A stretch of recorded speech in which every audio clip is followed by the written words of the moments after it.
Ladies and gentlemen, welcome to the graduation ceremony for graduates of the Faculties of Commerce and Management, Education, Health Sciences, International Business and Politics, Nursing and Health, and Law. In a few moments, the graduation ceremony will commence. The procession of staff will enter first. After a brief pause, the university fanfares will announce the entry of the dais party. I will signal to you that you are to rise and remain standing until both the staff procession and the dais party are seated. Please do not stand until I ask you to. May I also remind you that flash photography is prohibited in this auditorium. For the mutual comfort and enjoyment of all members of the audience, the university requests your cooperation in observing this rule.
fellow members of the Council of Griffith University, Professor Dennis Lincoln, Acting Vice-Chancellor of Griffith University, special guest Mrs. Betty Byrne-Henderson, Mr. Don Nissen, Chair of the Advisory Council of the Queensland Conservatorium and members of the advisory boards of the Griffith University Colleges, the Conservatorium and the Queensland College of Art, Mr. Darryl Brisky, Member of the Legislative Assembly, Member for Cleveland, Councillor Graham Quirk, Councillor for Wishart, Mr. Graham Tucker, Doctor of the University, ladies and gentlemen. As Chancellor of Griffith University, I'm pleased to welcome all of our visitors and to thank them for joining us this evening. Together we shall congratulate the graduates on their academic achievements. Graduation ceremonies are amongst the most rewarding events in the life of the university. The presentation of testamers in each case marks the successful completion of years of personal dedication and effort. Griffith University shares the pride of family and friends this evening as we give the graduates the recognition that is their due. I should like to extend a special welcome to our guest of honour, Mrs. Betty Byrne-Henderson, AM. To honour Mrs. Henderson's outstanding services to business and to the community of Queensland, Griffith University will this evening bestow on her its degree of Doctor of the University.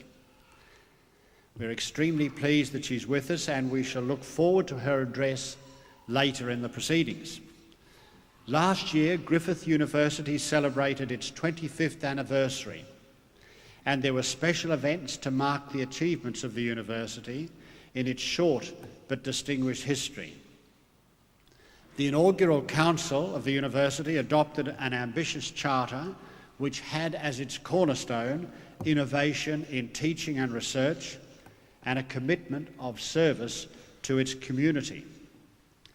Beginnings were necessarily modest when teaching commenced in 1975 with 451 students. Next year we shall become the 8th largest of Australia's public universities in terms of funded student load. We are a multi-campus institution with 5 campuses in the Brisbane Gold Coast area, and the first stage of our 6th campus is nearing completion at Logan. Griffith University has more than 20,000 students enrolled in an impressive array of undergraduate and postgraduate courses. This evening's ceremony occurs within a new phase of Griffith University's history. Over the past 18 months, we've developed and now have implemented a new academic structure designed to better manage the related activities of our multi-campus operations. New schools which transcend campus and faculty boundaries have been established to foster academic coherence in teaching and research and to provide a greater range of academic opportunities for students at all campuses. New centres are being established to promote opportunities in research and assist young academic staff develop their potential under the leadership and guidance of deans and other senior staff. Shortly, we shall be calling on deans from the faculties represented this evening to present the graduates as they come forward to receive their awards. There are some in the community who are quick to accuse universities of being cloistered from the affairs of the real world, of being overly traditional, slow to change and elitist in outlook. Griffith University prides itself on being free of all of those unflattering tags. It was Griffith that pioneered undergraduate and postgraduate courses in Australian environmental studies and modern Asian studies some 20 years ago. The introduction of our fully integrated studies in law in 1982 was hailed by Sir Ninian Stephen, speaking then at a launching ceremony, as a, quote, revolution in legal education, unquote. Other firsts for Griffith include the introduction in recent years of courses in diverse disciplines such as multimedia, contemporary Australian Indigenous art and software engineering. Our recent successes in research are impressive for a young institution, and they have been maintained at a high level for quite some time. I shall mention some of the highlights of the research undertaken by staff in the faculties that are represented in this ceremony. There has been international recognition for the research conducted by staff in the Faculty of Health into the prevention of anxiety disorders among children and teenagers.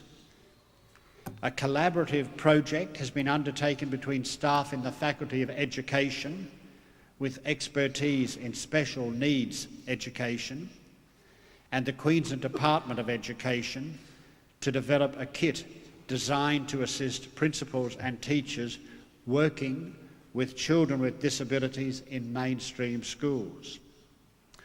A major consultancy for BHP Limited has been undertaken by the Centre for Research on Employment and Work, and the Faculty of Law has undertaken consultancies for Indigenous land councils on native title issues, as well as acting as host institution to the Australian Judicial Conference. Griffith is proud not only of its achievements in research and teaching and learning, but proud of its record in access and equity. Very many of our undergraduate students come from backgrounds which make them first-generation university attendees. A number have enrolled as mature-age students or through alternate pathways. The university has a number of access programs designed to support students' admission. Once admitted, there is a range of support mechanisms that can assist the student to adjust to the demands of university study or provide individual support for special needs. Griffith University has a national reputation for the comprehensive range of services it provides to support students with disabilities. The university's new Logan campus has been designed with state-of-the-art facilities to optimise student access and choice. There will be a variety of study modes and delivery methods available to cater for print-based material and audio and visual tape transmission of lectures between campuses.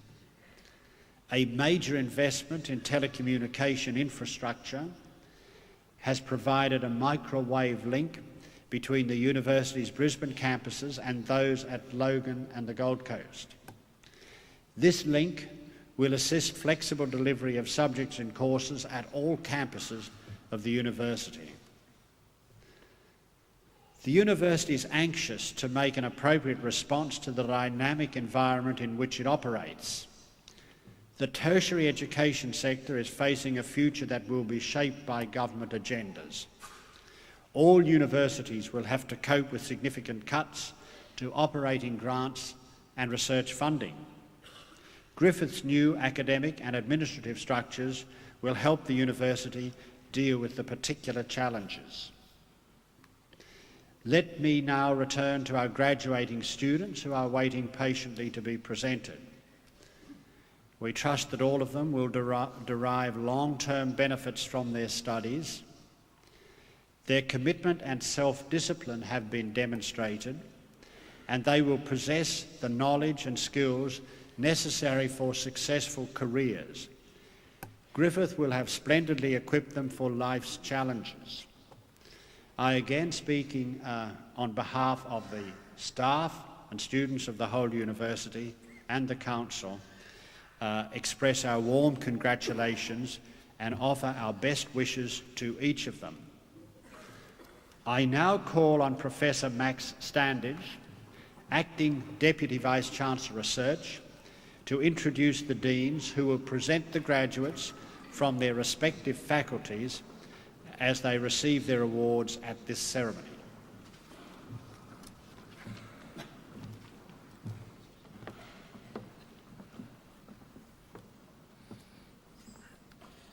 Chancellor, Professor Peter Brosnan, Dean of the Faculty of Commerce and Management.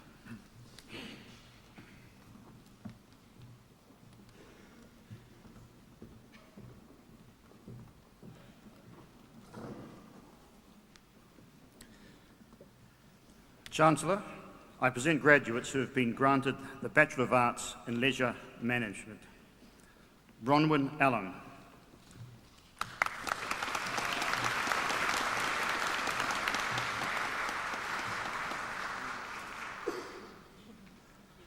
Nabutaka Asahi.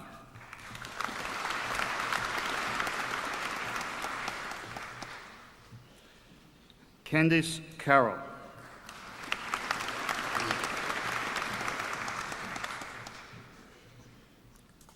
Maria Georges.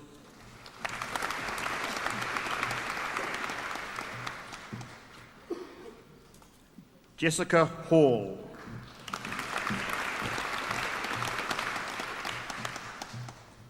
Kim Rowcliffe.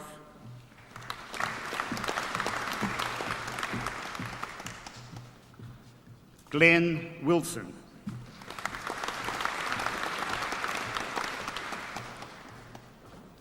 David Wright.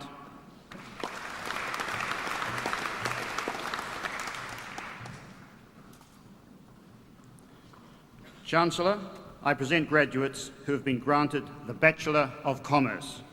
Lynette Alexander.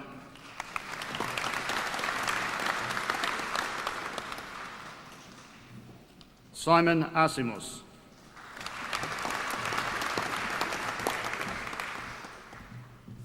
Tip Atkins.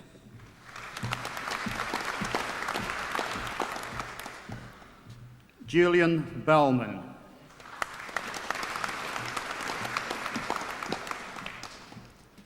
Rodney Barkworth.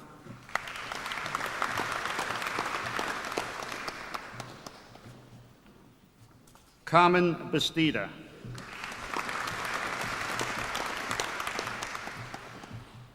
Craig Bykoff.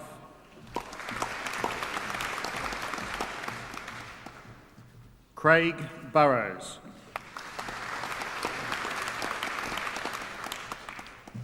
Lael Carlos.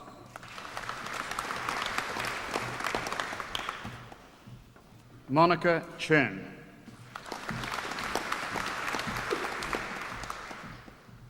Paula Clothier.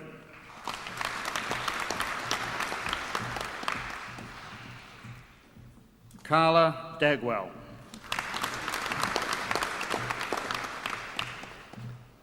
Amanda Daniel.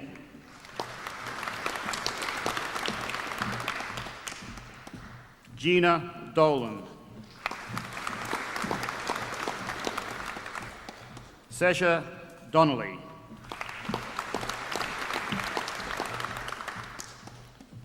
Karen Douglas. Denise Doust.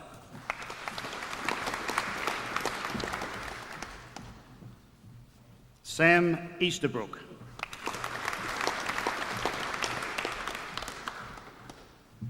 Mark Egan.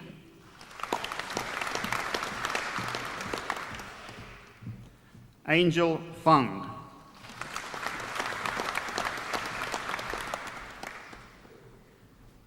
Christopher Foley.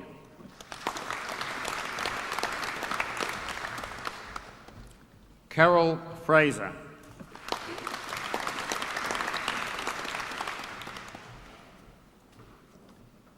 Weekeet Garn.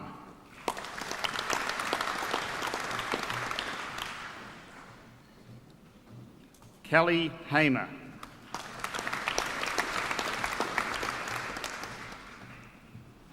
David Hamilton.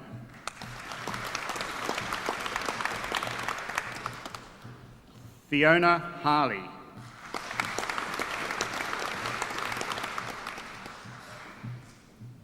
Edward Harris.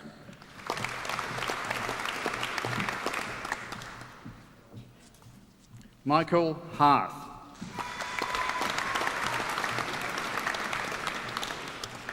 Derek Hayward.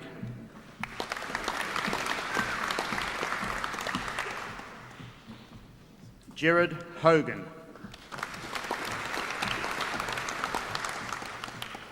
Ronald Jackson.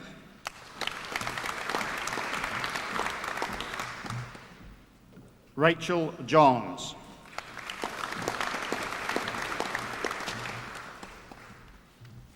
Anne-Marie Jones.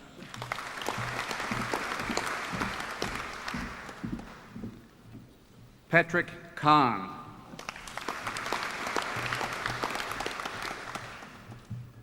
Ron Kemp.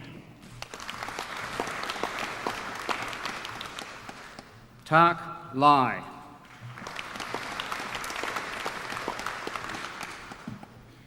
Ashley Lavelle.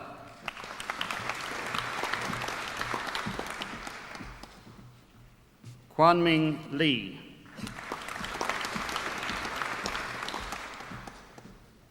Drew Lett.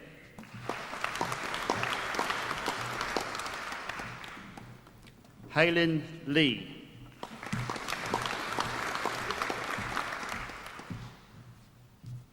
Choi Lee Lim.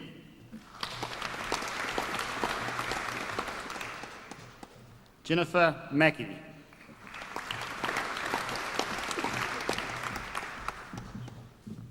John Marchant.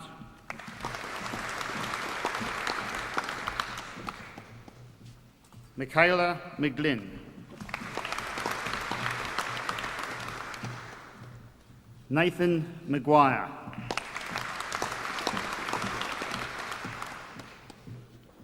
Paul McLaren. Greg McClellan. Scott Menzies.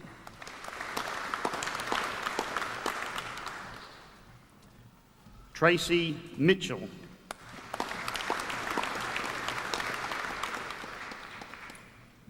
Jenny Moore.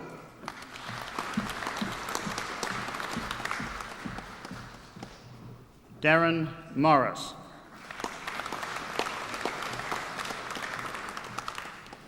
Melina Mulheron.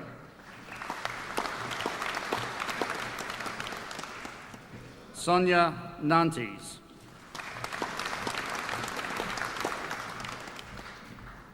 Damien Natira.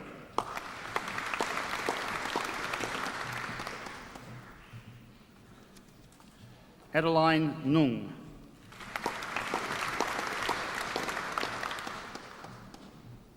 Stephen Nielsen.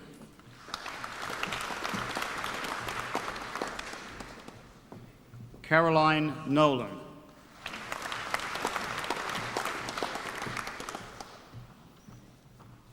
Paulina Opez.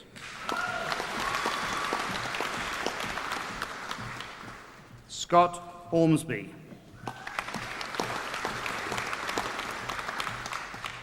Donald Papworth.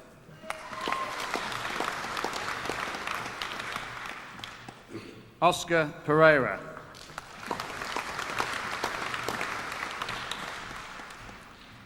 Anthony Phillips.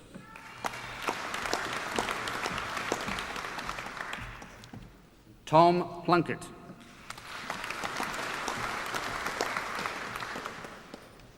Leanne Powell.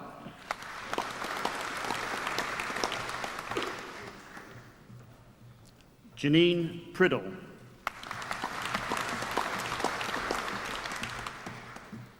Lisa Reginato.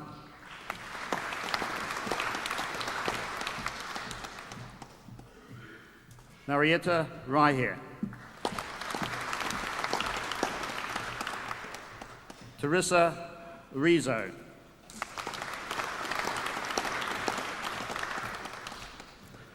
Gavin Roden.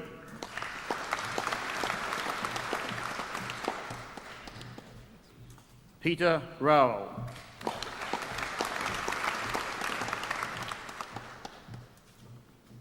Belinda Sanders.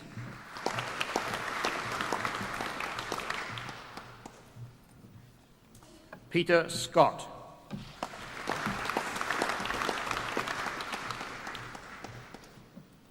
Lani Shin.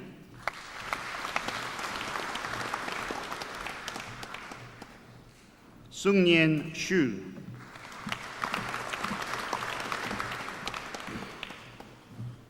Asha Skyring.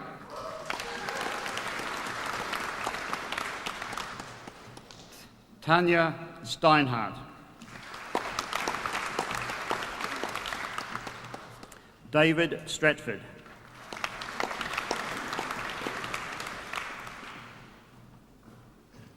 Sharon Tan.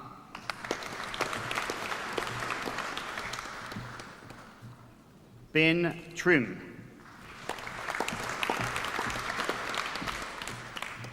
Damon Tune.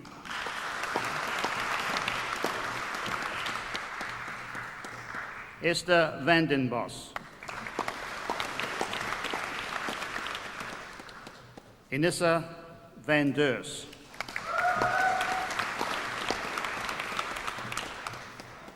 Helen Walsh.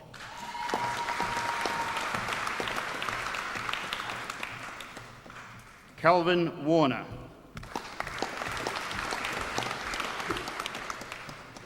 Andrew Watson. Justin Webb.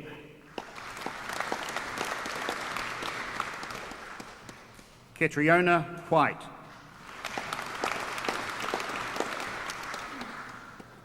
Andrew Whiteley.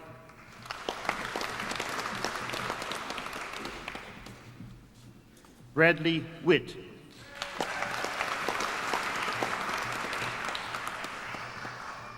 Jenny Workman.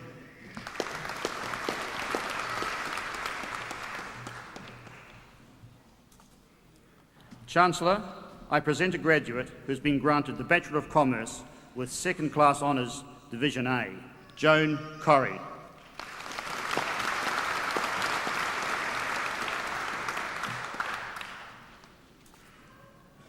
Chancellor, I present two graduates who've been granted the Bachelor of Commerce in Banking, Finance and Risk Management. Vanessa Lai Min.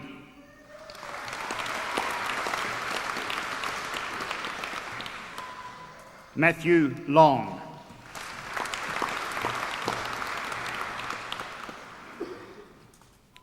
Chancellor, I present a graduate who's been granted the Bachelor of Commerce in Retailing Management.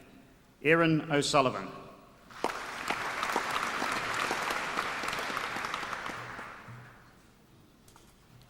Chancellor, I present a graduate who has been granted the Graduate Certificate in Information Systems, Thomas Johansson.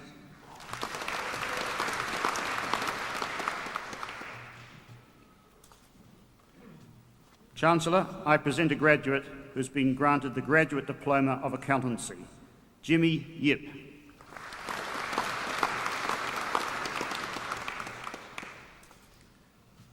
Chancellor, I present graduates who have been granted the Graduate Diploma of Business Computing and Information Systems. Dinesh Arkaria.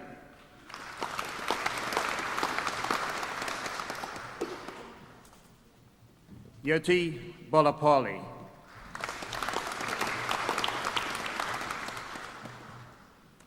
Prasant Manohar.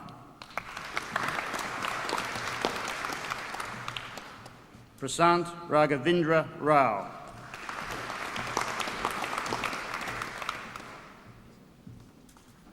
Vikram Tully.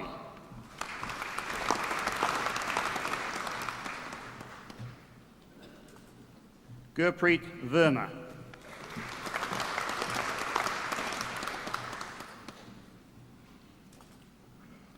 Chancellor, I present graduates who have been granted the Graduate Diploma of Human Resource Management and Industrial Relations. Rita DeMolo.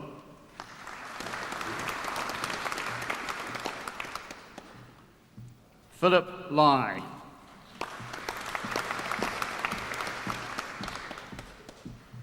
Sally Moody.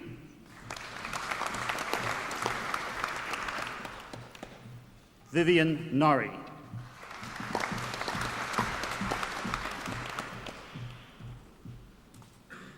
Chancellor, I present graduates who have been granted the Graduate Diploma of Leisure Management.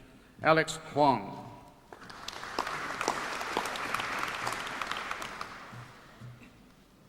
Maureen Poihipi.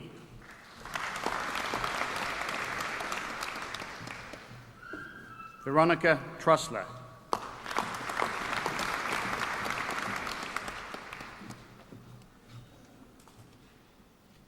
Chancellor, I present graduates who have been granted the Master of Commerce in Accounting and Finance.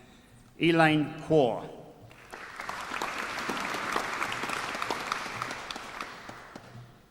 Karen Lim.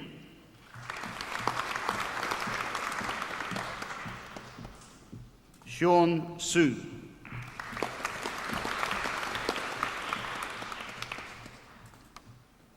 Chancellor, I present graduates who have been granted the Master of Information Systems. Bagh Hafiz Bagh.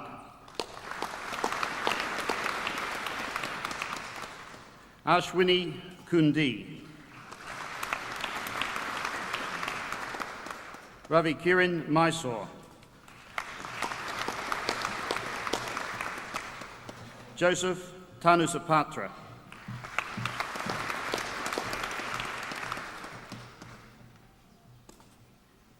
Chancellor, I present graduates who have been granted the Master of Professional Accounting. Monica Johnson.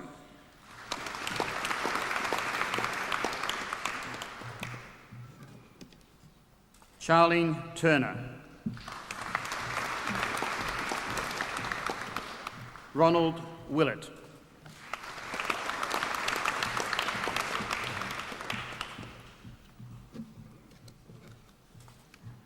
Chancellor, that concludes the presentation of graduates of the Faculty of Commerce and Management.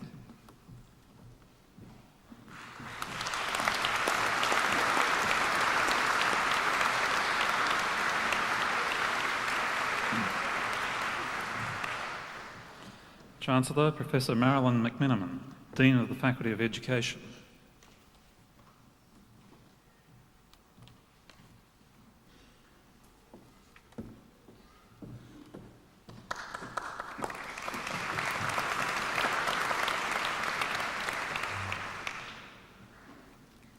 Chancellor, I present two graduates who have been granted the Associate Diploma of Vocational Instruction. Ariane McDonald.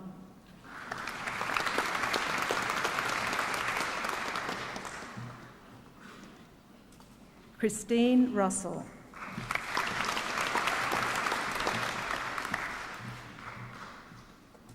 Chancellor, I present graduates who have been granted the Bachelor of Adult and Vocational Teaching. Christopher Atkinson.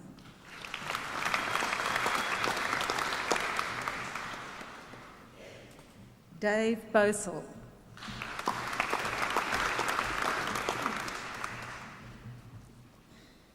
Andrea Cotman.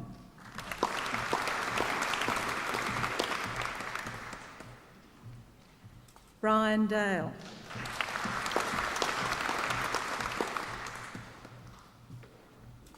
Gail Davis.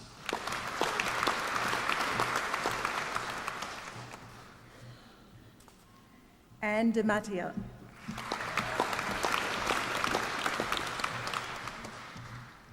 Margaret Girl.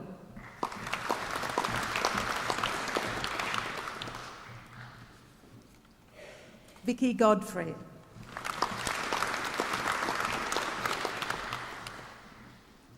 Stephen Harris.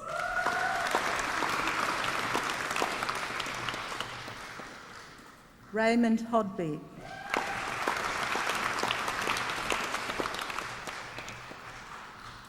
Sharon McAllister.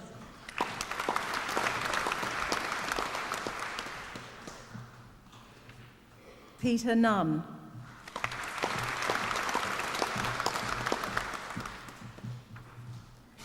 Braden Russell.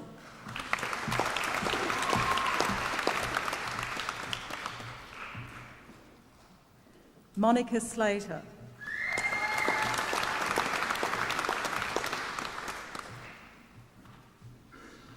Bernard Thompson.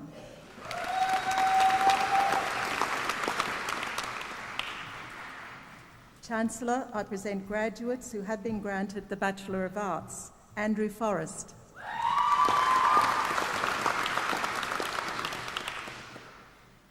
Vanessa Macon.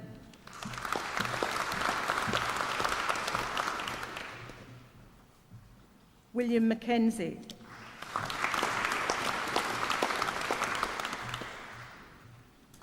Casey Smith.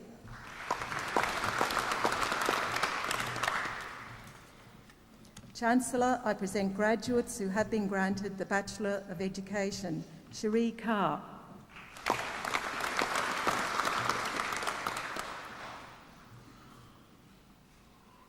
Patricia Carter.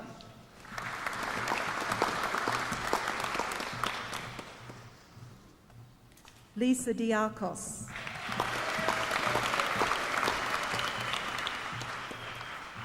Elizabeth Edson.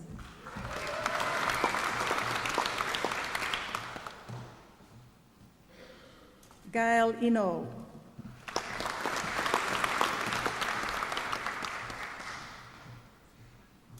Robert Irwin.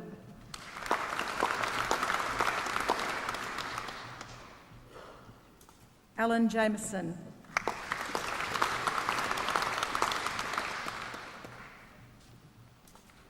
Nelia Manansala.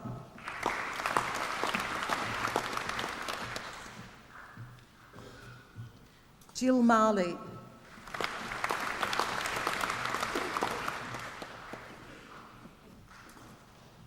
Jennifer McGibbon.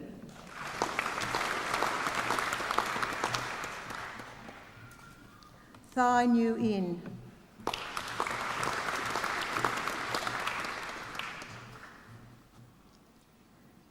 Tanya van Mosveld.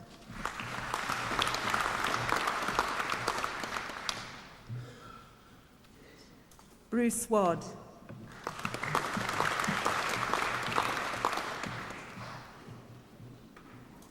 Chancellor, I present a graduate who has been granted the Bachelor of Education with Second Class Honours Division A, Min Ping Chen.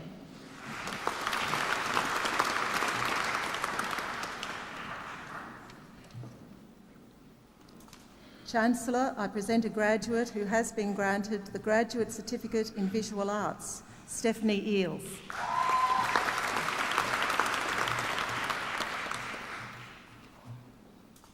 Chancellor, I present a graduate who has been granted the Graduate Diploma of Adult and Vocational Education, Diane Riley.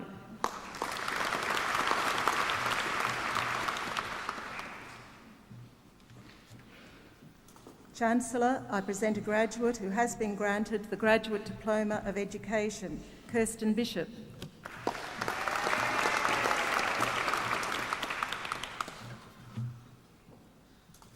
Chancellor, I present a graduate who has been granted the Master of Arts in Applied Linguistics, Erin Cross.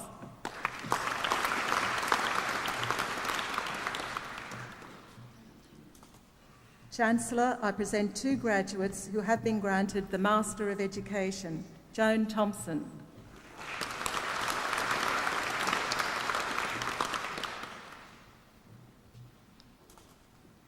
Michael Tovey.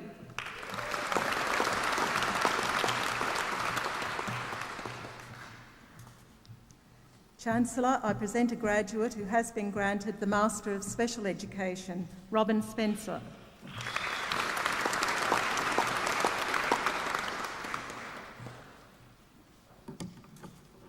Chancellor, that concludes the presentation of graduates of the Faculty of Education.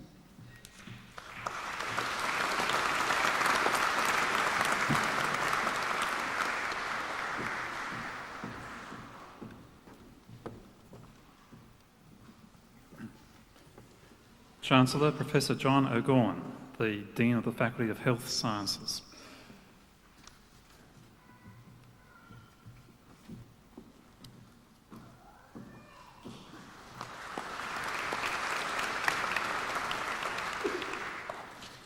Chancellor, I present graduates who have been granted the Bachelor of Behavioural Science.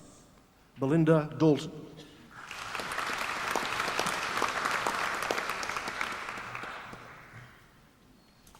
Afra Feeney.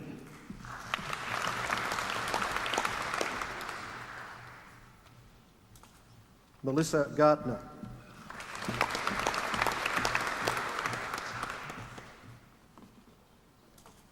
Sean King.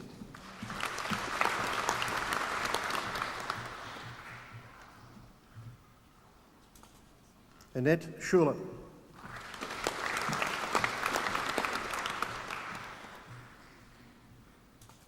Savannah Stevanovic.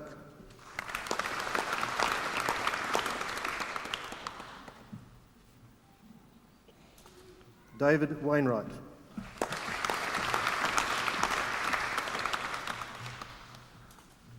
Angie Ware.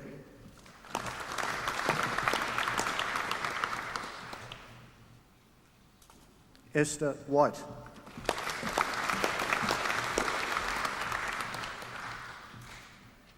Chancellor, I present a graduate who has been granted the Graduate Certificate in Disability Studies, Julie Wood.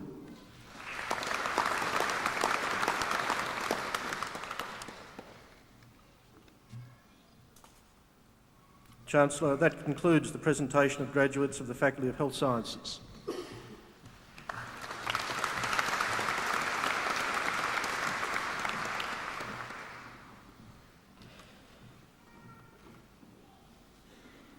Chancellor, Professor Anne McMurray, the Dean of the Faculty of Nursing and Health.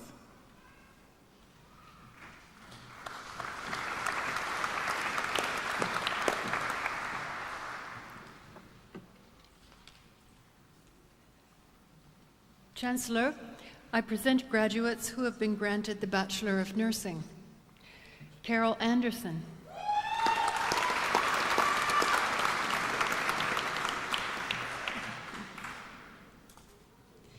Marcia Beaumont.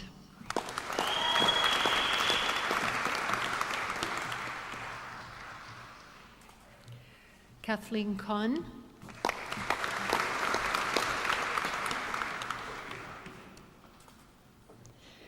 Linda Dings.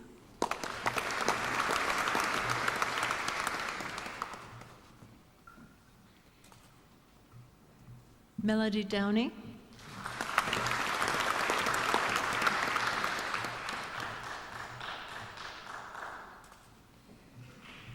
Anne Foss.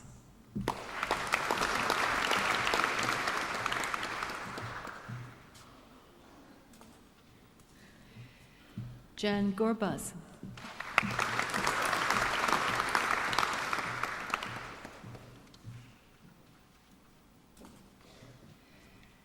Stacy Hahn.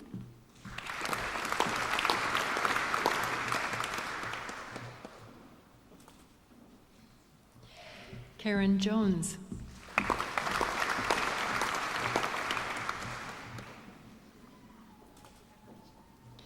Peter Knowles.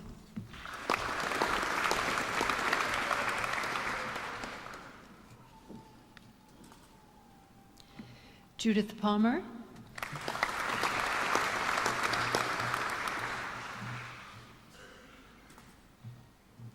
Julia Ritchie.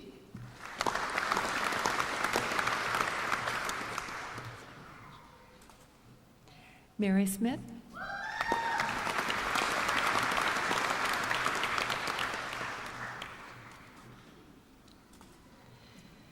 Mary Ellen Yarker.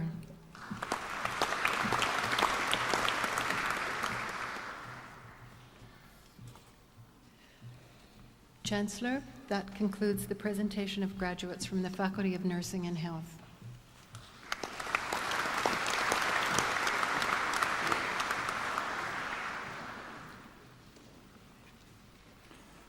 Chancellor, Professor David Lim, the Dean of the Faculty of International Business and Politics.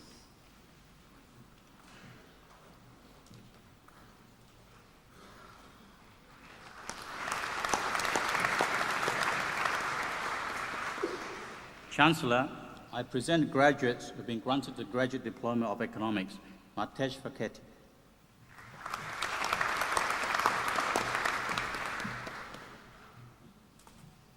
Francesco Greco.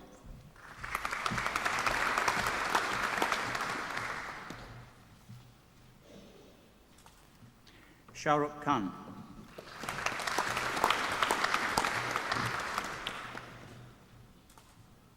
Jen Riley.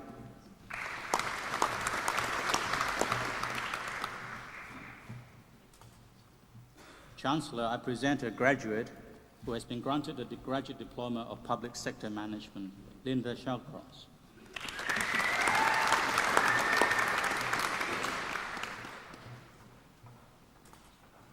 Chancellor, I present two graduates who have been granted the Master of Administration, Carol Goodwin.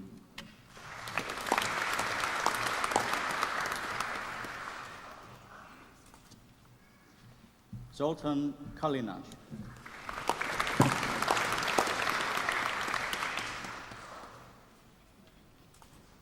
Chancellor, I present a graduate who has been granted the Master of Public Sector Management, Shyam Bhatti.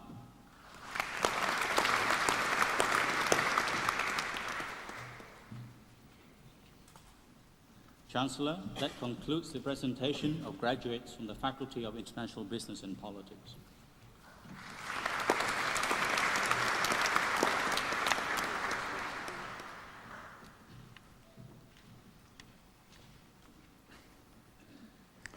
Chancellor, Professor Sandra Burns, the Dean of the Faculty of Law.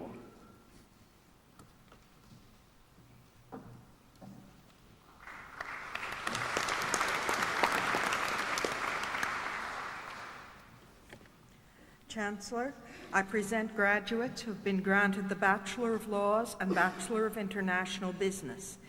Carrie Gilson.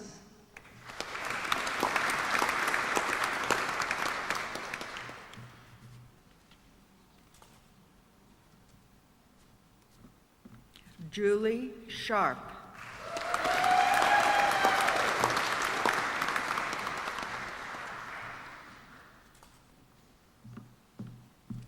Chancellor, I present a graduate who has been granted the Bachelor of Laws and Bachelor of International Business with second-class honours, Division B, Fiona Fitzpatrick.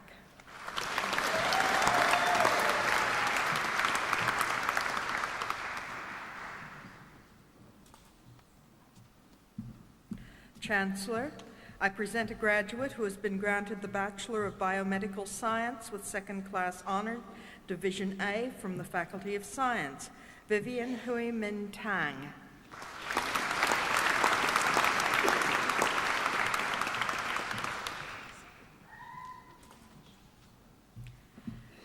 Chancellor, the Acting Deputy Vice-Chancellor Research, Professor Max Standage, will now present candidates for the award of Master of Philosophy and Doctor of Philosophy.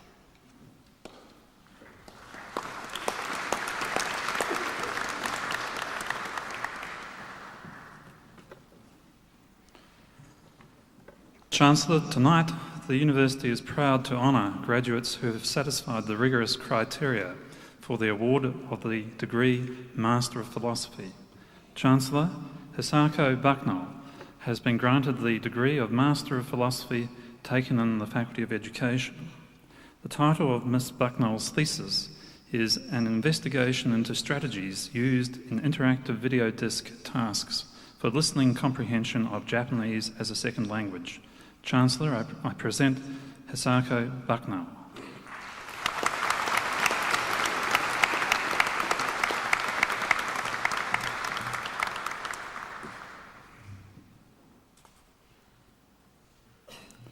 Chancellor, Laura Ann Cummins has been granted the degree of Master of Philosophy taken in the Faculty of Education. The title of Ms Cummins' thesis is Minimum Competency Standards for LOTE Teaching. Chancellor, I present Laura Ann Cummins.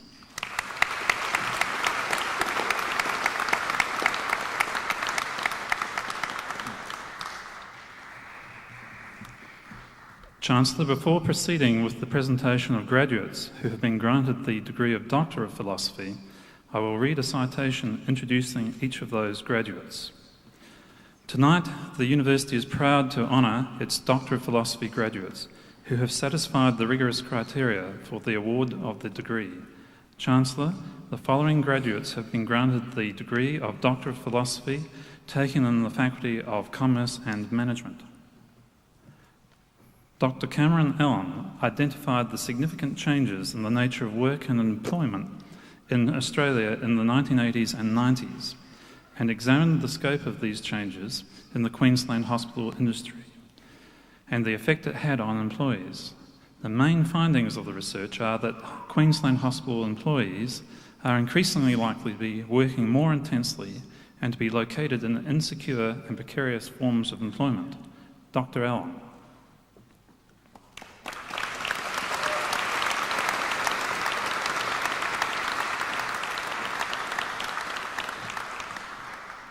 Dr. Kahia Iskander studied auditors' judgments of materiality and abnormal items. In auditing financial statements, auditors are required to base their decisions on the concept of materiality. The concept emphasises that not only material information is included in the statements. In applying the concept, however, auditors have not been consistent. Different auditors use different materiality thresholds.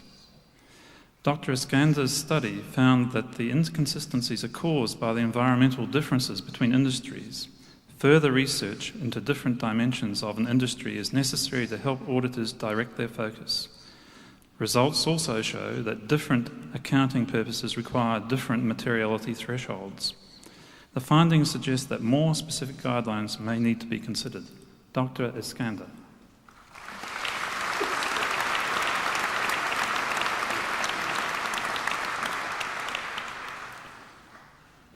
Dr. Andrea Kirk-Brown's thesis tested in a major Australian public utility the applicability of theories of motivation and work performance. The results indicated that while under test conditions, structural factors such as promotion and pay acted as a source of motivation, motivational factors specific to the individual also explain significant variation in performance. This research represents a significant contribution to the body of knowledge concerning the measurement, prediction and capacity to change work performance. Dr. Kirk-Brown.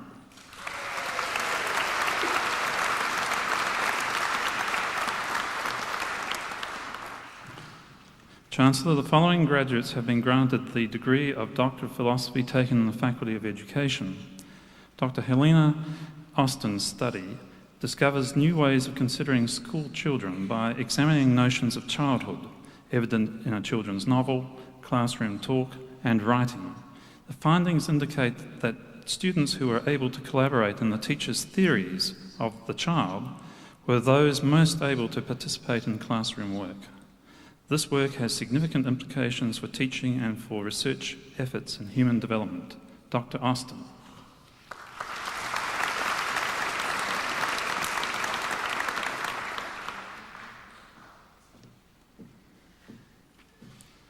Dr. Ruth Ethel investigated the reconciliation of knowledge acquired in two distinct learning contexts: on-campus university classrooms and school-based practicum classrooms. Through the use of a variety of research techniques, Dr. Ethel developed a one-year cognitive intervention program which enabled the beginning teachers to pull these two knowledge bases together and to develop their knowledge in action. Dr. Ethel's study breaks new ground in providing empirical support for the concept of the reflective practitioner. Dr. Ethel.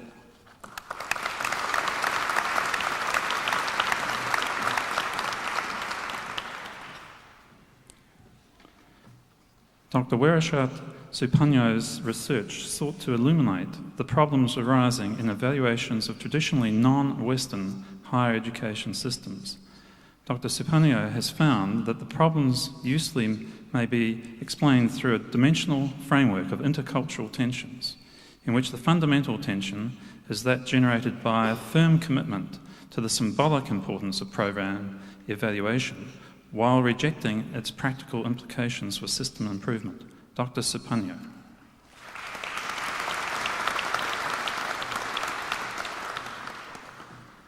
Chancellor, the following graduate has been granted the degree of Doctor of Philosophy taken in the Faculty of International Business and Politics. Dr. Vernon, by examining the Federal Environment Department's participation in the policy process, adds a critical and previously missing dimension to our understanding of environmental politics and policy making in Australia, and adds to our knowledge of the way in which government agencies function and change.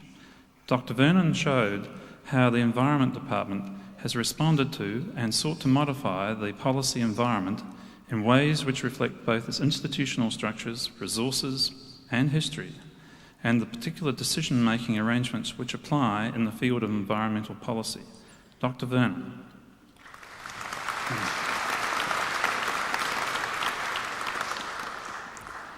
Chancellor, that concludes the introduction of Doctor of Philosophy candidates.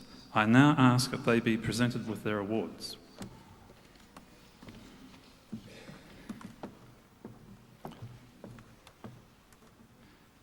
Chancellor, I present Dr. Cameron Robert Allen.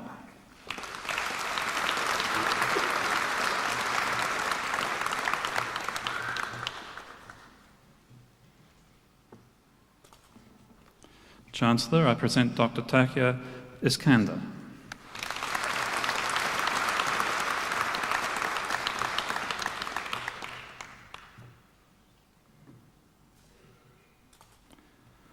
Chancellor, I present Dr. Andrea Karen Kirk-Brown.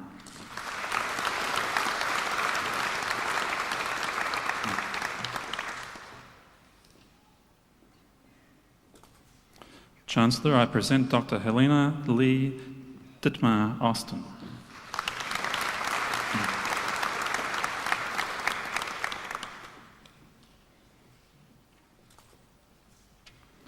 Chancellor, I present Dr. Ruth Geraldine Ethel.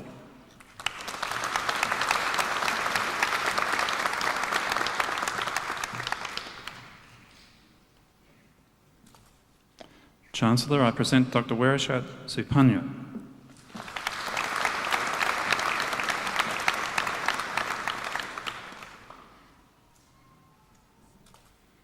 Chancellor, I present Dr. Barbara Ann Vernon.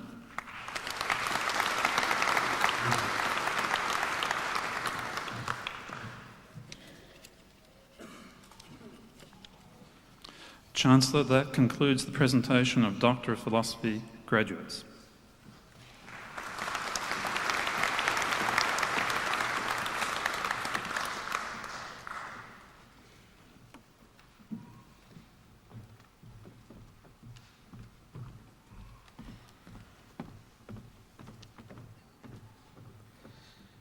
Ladies and gentlemen, there will now be a brief musical interlude performed by the Griffith University Collegiate Singers.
Joyful, joyful Lord, we adore thee, God of glory, Lord of love.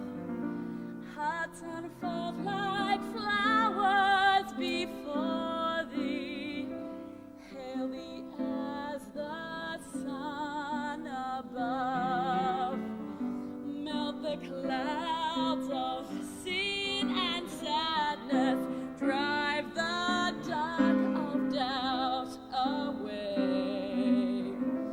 Giver of immortal gladness, fill us with the light, fill us with the light, oh, fill us with the light of day.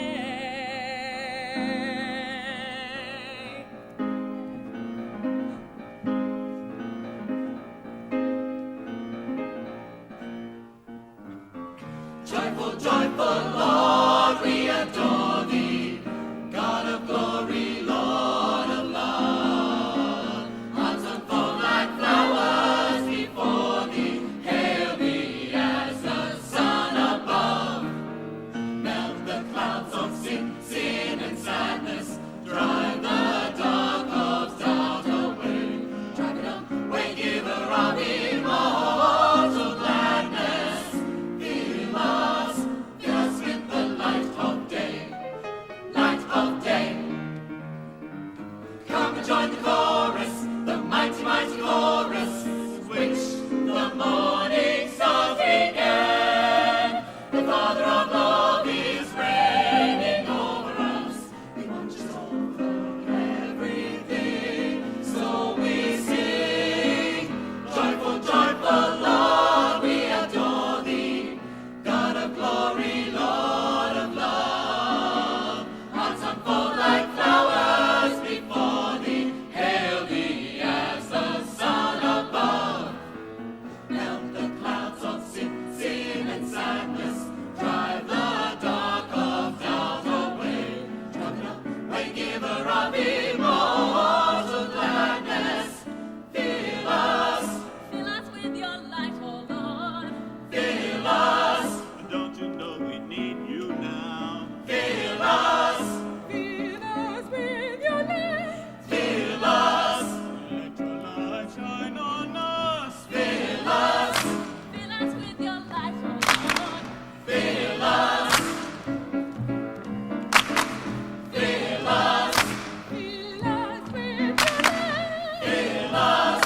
Let your light shine on us. Fill us. Fill us with your light, oh Lord. Fill us. Fill us. Don't you know we need your light? Fill us. Fill us with your light. Fill us. Fill us with your light, oh Lord. Fill us. Dooby dooby dooby dooby. Fill us. Fill us. Let your light shine on us. Fill us. Fill us. Fill us. Fill us. Fill us. Fill us with the light of day, light of day.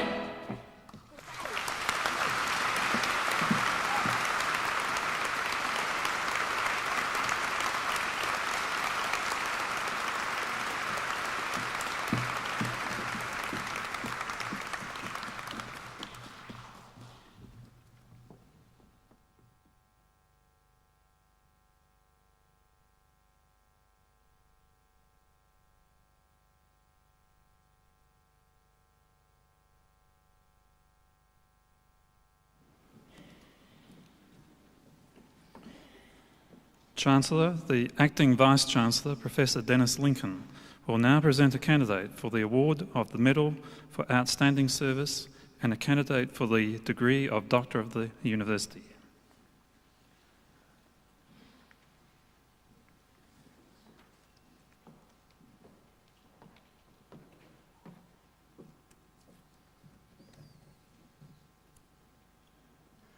Chancellor, the Medal for Outstanding Service may be awarded to honour any member of the staff of the University or any other person who has provided exceptional service to the University in the course of the person's association with the University. Chancellor, the University is particularly honoured tonight to recognise the invaluable contributions of Sister Patricia Blundell.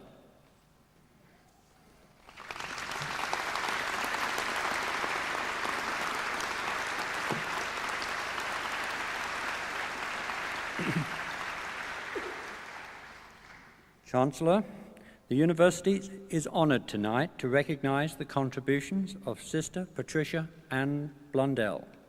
Sister Patricia is currently the coordinator of chaplaincy of the University, a position she has held since 1993.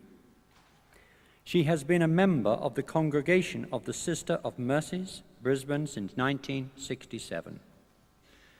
Sister Patricia holds a Master of Arts degree in theology, a graduate diploma of Aboriginal education, a diploma in religious education, and a Bachelor of Arts, and has completed the requirements for a Master of Education in Aboriginal Studies, which will be conferred in 1998. After completing her secondary schooling at St Mary's College, Ipswich, Sister Patricia trained as a primary teacher and then went on to teach in primary and secondary schools for some 22 years before coming to Griffith University as a tutor for the Aboriginal and Torres Strait Islanders Student Scheme. The scheme offered students support through the then Aboriginal and Torres Strait Islanders Support Unit, now called the Gamurri Centre. In her second year, Sister Patricia assumed the role of unit coordinator along with tutoring responsibilities and was the acting coordinator of the renamed Nathan Campus Gamurri Centre from 1991 to 1993. She has also been a sessional lecturer in religious studies at the Brisbane College of Theology and the Institute of Faith Education over the past 10 years. Sister Patricia is a member of a number of professional bodies, amongst them the Society for Biblical Literature, the Australian Association for Religious Education, the Tertiary Campus Ministry Association, and the Ecumenical Tertiary Chaplaincy Committee. Sister Patricia has made a significant contribution to the spiritual direction and well-being of the University. She coordinates the annual multi-faith commencement service, which brings together academic and general staff, students and members of the University, and broader community in united prayer for a productive and fulfilling year of study and work. She coordinates volunteer chaplains across all campuses of the University and contributes to the social justice debate on campus through tireless efforts to raise the public awareness about such matters as Aboriginal rights, gun ownership, landmines, etc. In the true sense of the term, Sister Patricia is a quiet achiever in the realm of the things that matter. The University Council resolved to award the University Medal for Outstanding Service to Sister Patricia Blundell in recognition of her dedication to her faith, to social justice, and to providing a place of spiritual contemplation for students and staff over her decade of association with the University. Chancellor, I present to you Sister Patricia Ann Blundell, who has been awarded the Medal for Outstanding Service.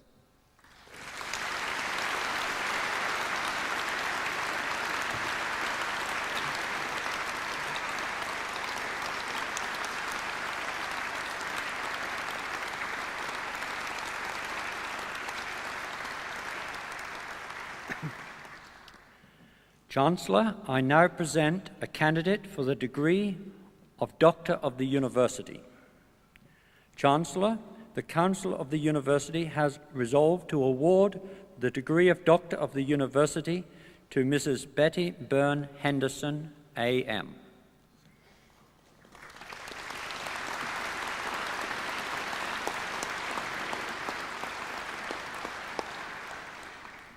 Chancellor, Betty Byrne Henderson was born in 1932 and educated at All Hallows School in Brisbane. After leaving school, she worked as a stenographer, a bookkeeper, and later as a junior sales clerk for an agency that sold cooking appliances and washing machines. It was in this position that she first experienced the challenge of selling, developing skills which would come to the fore when she and her husband, Bernie Byrne, began their car sales business in 1969. In establishing this privately owned family company, Betty Byrne Henderson and her husband made many personal sacrifices to overcome financial hardship. As well as selling their housing commission home to finance the Ford dealership for the north side of Brisbane, they were forced to use a caravan for office accommodation on their Chermside site. When her husband died in 1977, Betty Byrne Henderson had to fight even harder for success, battling against the chauvinism of a male-dominated industry in general, and in particular a car company that was not used to the idea of a woman running the show.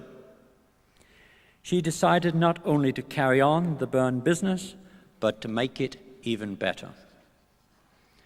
Shortly after taking up the position of governing director of the company in 1977, Betty Byrne Henderson put into place a 5-year expansion plan, buying additional property and establishing a used car outlet and a new Daihatsu dealership. Since that time, she has steered the company through a period of rapid expansion, developing the Byrne Group into one of the most successful car dealerships in Queensland. From an original staff complement of 35, the company now employs more than 140 people. Business turnover has grown from $8 million in 1977 to over $68 million in 1993. And in 1996, Byrne Ford ranked 29th in Queensland's top 400 privately owned companies. The company's achievements over the years have been recognized with several industrial awards. In 1991, the company was the first automotive dealer in Australia to attain Quality Assurance Accreditation. As a tribute to its emphasis on customer satisfaction and servicing customer needs, Byrne Ford was presented with the President's Award in 1995, Ford's highest award in Australia for customer service. Outside her business interests, Betty Byrne Henderson has strong views concerning the improvement of society, particularly in the area of women's health. As past chairman of the Royal Women's Hospital Board from 1982 to 1991, deputy chairman of the Royal Women's Hospital Research and Development Fund from 1998 to 1995, and chairman of the Queensland Women Health Advisory Committee from 1988 to 1990. She has played a key role in improving the level of women's health services in Queensland. In these various positions, she has been dedicated to investigating women's health problems and to educating a people about the services available to them.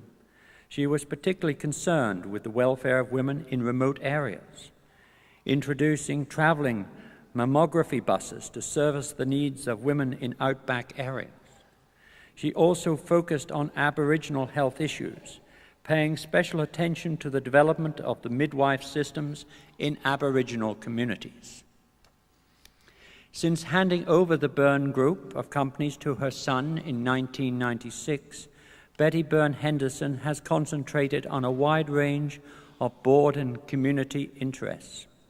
She is presently involved as a national board member of the Committee for Economic Development of Australia, and as a board member of the Brisbane City Council Transport Committee, the Queensland Harness Racing Board, the Brisbane Cricket Ground Trust, and the Queensland Corrective Services Commission. Her community interests include the Ronald McDonald House Committee, Zonta International, and the Queensland State Library.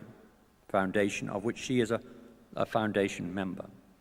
Past committees on which she has played an active role include the Customs House Restoration Campaign Council, Board of the Volunteer Centre of Queensland, Girl Guide Associations, Women of Substance, Women Chiefs of Enterprise International, State Water Resources, and Tradeswomen on the Move. Betty Burns Henderson's significant contributions to business and to the community have resulted in a number of prestigious honours. In 1995, she was made a member of the Order of Australia for her services to women's health and to the community, and in 1996 she was appointed an honorary ambassador for the City of Brisbane. She has also been appointed a Fellow of the Australian Institute of Management, a Fellow of the Australian Institute of Company Directors of Australia, a Don Fraser Fellow, a Chancellor Fellow of the University of Queensland, and a Jack Parkinson Fellow of the Queensland University Foundation in 1995. It is especially fitting that the Council of Griffith University should honour Betty Byrne Henderson in recognition of her outstanding contributions to business and to the community. Chancellor, it is with great pleasure that I present to you Betty Byrne Henderson for admission to the degree of Doctor of the University.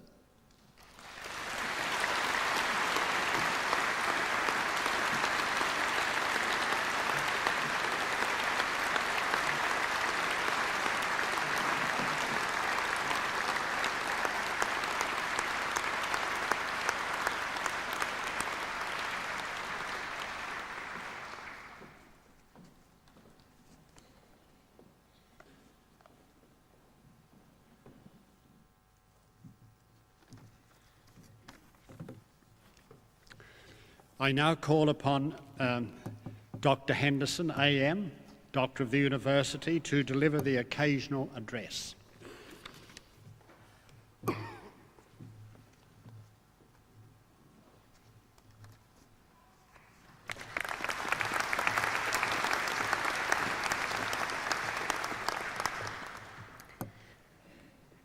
Chancellor, the Honourable John McCrossan, Acting Vice-Chancellor Professor Dennis Lincoln, members of the Council, graduates and distinguished guests. Tonight, as well as bestowing this great privilege, Griffith University has been kind enough to invite me to give an occasional address, which sounds more like somewhere you live from time to time, doesn't it, rather than a distinguished speech on this most auspicious evening for us all. But perhaps the expression is peculiarly appropriate. After all, for me, universities have been places I've visited consistently across the past decade or two, in various council, senate, committee and supporter roles. And as a result, I stand before you this evening as someone with maximum respect for education and what it means for Australia, but with somewhat minimal formal education of my own. In this sense, I've been standing knee-deep in the river and dying of thirst. So firstly, Chancellor and members of Griffith University's family, thank you for quenching that thirst so fulsomely with an honorary doctorate. No mere drink from the river, but an exquisite champagne version of recognition whose impact will flow throughout the rest of my days. I know that many of the wonderful speakers with whom Griffith students have contact bring distilled expertise, underpinned by considerable thought, reflection, and research.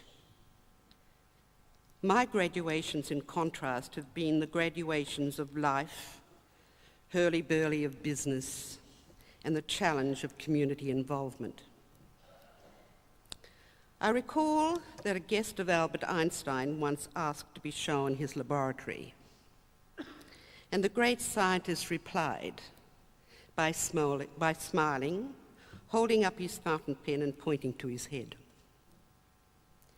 In similar vein tonight, may I humbly draw from my own laboratory of experience and share some stories and views to illustrate what I have found important in achieving success in business life, as you now test out this new experiment of being a graduate.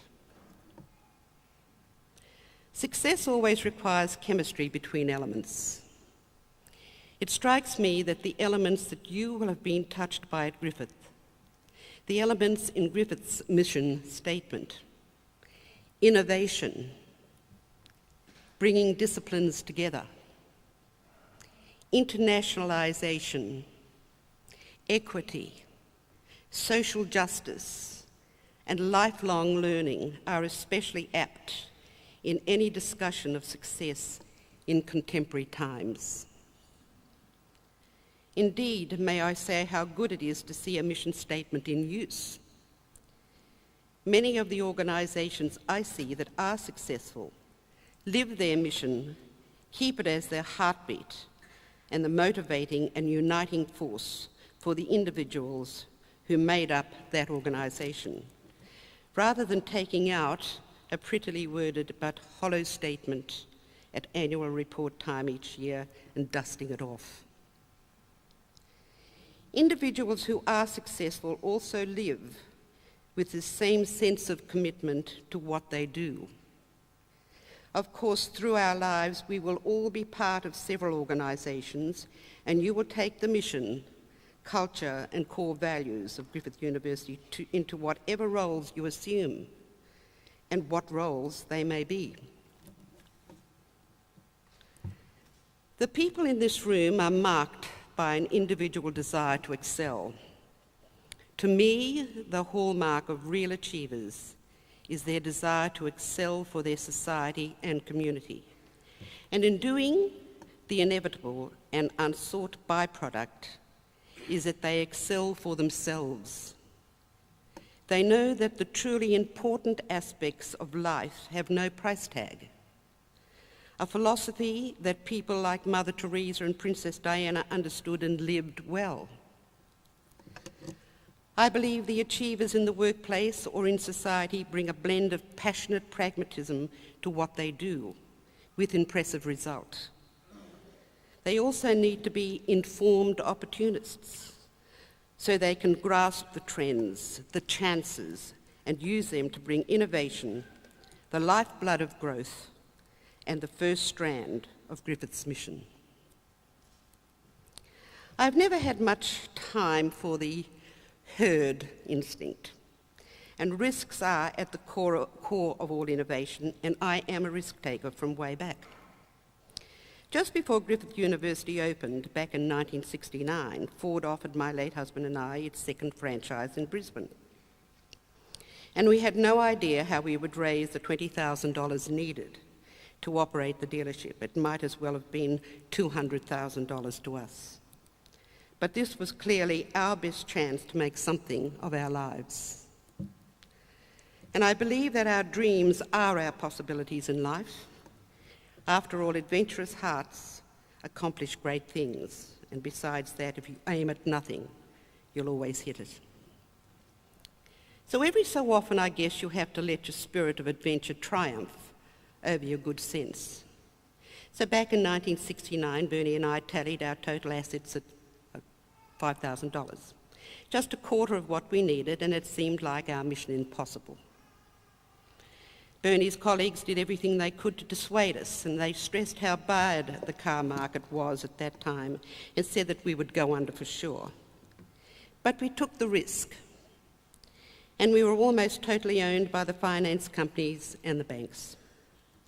Our cars were taken on consignment because we couldn't afford to buy stock. And Ford scrutinised our operations, keen for maximum sales. Some unions today complain about a 40-hour week, and I can tell you it felt as if we were working a 40-hour day. And our mission impossible seemed at times like mission intolerable, but we all know more people curl up and die through undersatisfaction than overwork. Our business never lost a cent in those formative years, and I learned that hard work really is the yeast that raises the dough, and that calculated risks are worth taking so cautiously we grew. Growth in itself presented new challenges and scope for real innovation, and we took the opportunity to do business differently in a far more personalised and professional fashion. That was an era when salesmen did a lot of business in pubs, and sometimes they'd turn up at work a little worse for wear. And I knew what I would want to see if I were a customer walking into a motor dealership. I would expect a professional atmosphere and a professional sales staff. And that is precisely the approach and innovation that set us on course for future success. Innovation is vital, and I think it is worth considering whether Australia provides the ultimate climate for innovation. I sometimes ponder what would have happened to someone like Bill Gates if he'd been born an Australian. What would be the impact on the course of history? Please maintain the respect, the penchant for innovation that Griffith University will have instilled in you. Do your bit to see that Australia produces a Bill Gates. We have the climate for him to succeed on our own shores. Remember that innovation and risk-taking are intertwined. And remember the works of Robert F. Kennedy, that only those who dare to fail greatly can ever achieve greatly. Or of Lloyd George, who said, "Don't be afraid to take a big step if one is indicated, because you can't cross a chasm in 2 small jumps." The next strand of Griffith's mission statement has an impact here too. I believe that superior, well-rounded managers are the most important assets a successful company can have. Management is no armchair ride, and clearly a good manager will combine talents, skills, and attitudes from a range of paradigms and disciplines. The quality of thought and action from the classical scholar, who is equally au fait with art of science, with psychology or technology, with writing or budgeting, will be one of the factors that keeps Australia as a lucky country into the next millennium. I see lots of good sense in those graduates who choose to start at the lowest rung and work their way up. With the right attitude, they will do so quickly. Of all the skills most useful to managers, perhaps it is emotional intelligence that stands out. The ability to get along well with fellow workers, employees, bosses, customers, and clients. Some people skills can be taught, or at least awareness raised, of how individual personalities influence this vexed minefield that is communications. The value of this across the spectrum of courses is immense. And as Stephen Covey says, seek first to understand, whether that means yourself or the situation. I see the odd business leader or manager who forgets that they cannot do it alone, that it is the employees who generate the wealth of an organisation. I have always, as a bedrock belief, acted on the premise that people matter most. Humility about your role in an organisation, even if you lead it, never goes astray. Australia, in contrast, shouldn't be humble. Author Bryce Courtney speaks often about how well the qualities of this nation match with the emerging trends and factors for success needed for the 2020 vision and the decades beyond. The international metropolis is where we live, not just our occasional address in some industries and pursuits. We must ride on the crest of the intelligence of this nation to find the bonanzas, the economic tailwinds, the high-tech products that we can export, so we do remain competitive with the rising nations and productivity costs they can achieve. Or else we will face the time bombs of an idle nation, the anxiety of unemployment, the burgeoning drug problems and the associated crimes these breed. This realm of the unresolved and the seemingly unresolvable is one where you also have to play a role. Education is the enemy of intolerance. There is a blank slate on vital community causes out there, of problems, clamouring for solutions, where your business skills and education equip you to personally write some answers. I have no doubt that the principles of social justice instilled in you at Griffith will find voice in the volunteer roles you take on as maybe committee or board members supporting a non-profit sector. This sector is one of the fastest growing elements of our society as government withdraws more and more and the community must shoulder increasing and complex responsibilities. And did you know that in Britain a new charity forms every half hour? That Australia has nearly 120,000 non-profit organisations. So take up the cudgels. There are a lot of people you could help who deserve a fairer crack of the whip. As well as social justice, I have to say how pleased I am to see Griffith expressing the importance of equity. While equity operates on many fronts, I have a little experience of the unstoppable revolution that women in the workforce have been part of, the momentum that some call the pink collar revolution. Being female in my industry was a decided disadvantage when my late husband died of cancer at a tragically young age in 1977. And the attitude, quite literally, from the male-dominated car industry was, "Go home, girlie, you can't run a motor business."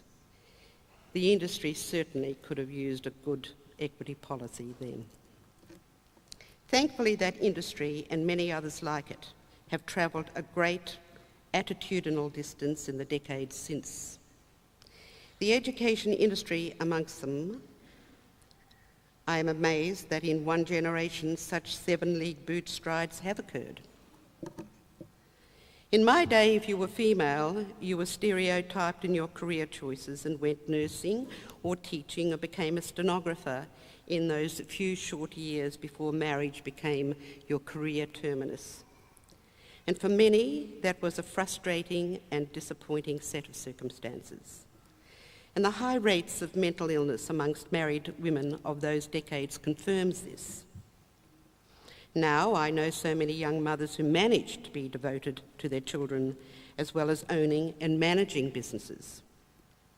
And in my day, if you were an older person and decided to study, your local paper would write about you because you were unusual and therefore news.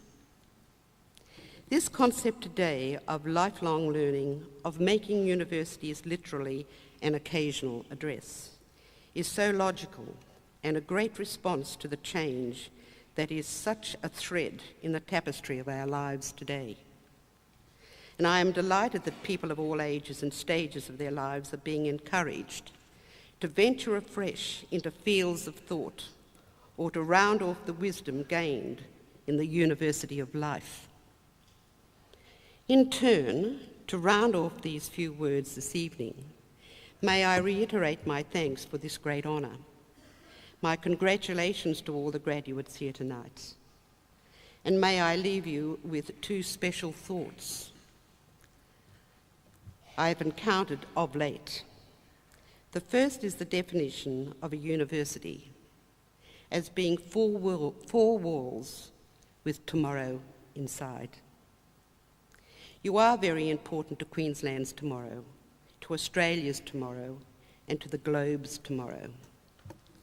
And as you fill your role, remember the elements of Griffith's mission statement, and remember the advice that comes from Stephen Covey about the secret to a balanced life, that it means to live, to love, to learn, and leave your own special legacy. Thank you.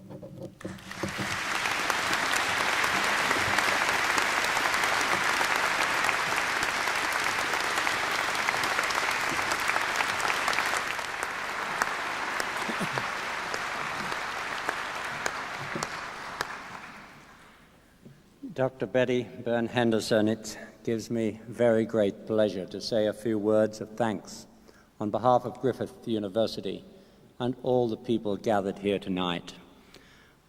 I haven't been with Griffith that long myself, but I have sat through many graduations. I think I can truly say this is perhaps the most appropriate presentation for a graduation ceremony that I have so far heard, because I think Dr. Henderson has illustrated to you how by application you can succeed. You can succeed in Australia against all the odds, and that she has shown us an example of just what an enormous amount one can do.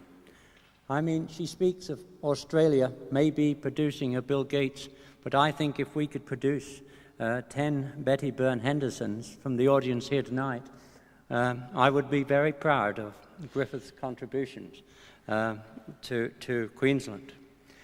I think she has illustrated, too, just how appropriate our mission statement is in terms of innovation, bringing disciplines together, internationalization, equity, social justice, and lifelong learning. Add to that a bit of vision, engagement, partnership, and what you get, enormous growth. I think she has shown us an example which I feel very humble as we look on.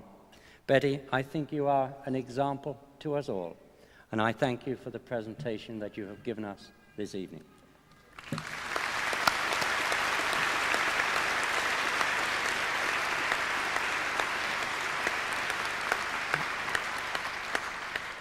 Before we conclude, I would just like to add a personal word of congratulations to all those graduates here tonight. It's a life event for most of you, something you've been fighting and working towards for quite a long time, no doubt. Something, I guess, of which you're now quite proud. But I hope tonight is not the last time that we see you. We're now into an era of lifelong learning. I hope when you've gathered breath and earned a few dollars that we may see you back here in Griffith, taking other courses in the postgraduate and higher education sector. It's something of which Griffith is committed. Secondly, we take this opportunity to invite you to join the Alumni Association. Tonight, of course, you appear on the record as output indicators of Griffith University. Numbers. But that is not what really interests us. What we are interested in is the outcomes. We want to see you take these awards you've been granted here this evening and to develop them in the context of your careers. So we need to keep in touch. We're interested in following your careers. Likewise, I hope through the Alumni Association you would like to keep in touch with Griffith, and that is one way of doing so. Griffith has gone a long way, I think, in its short 25-year history. We have grown to become one of the largest universities in Australia. We're proud of our achievements, but we're not going to stop here. I hope we can stay in touch and you'll be proud to share some of that future with us. So on behalf of Griffith, I congratulate all the graduates here tonight and wish you well for the future. Thank you.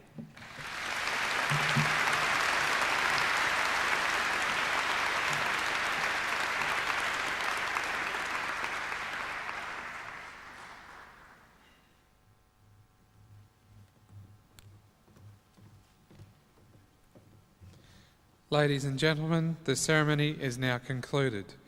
When the fanfares begin, please rise and remain standing as the dais party, the staff procession and the graduates retire.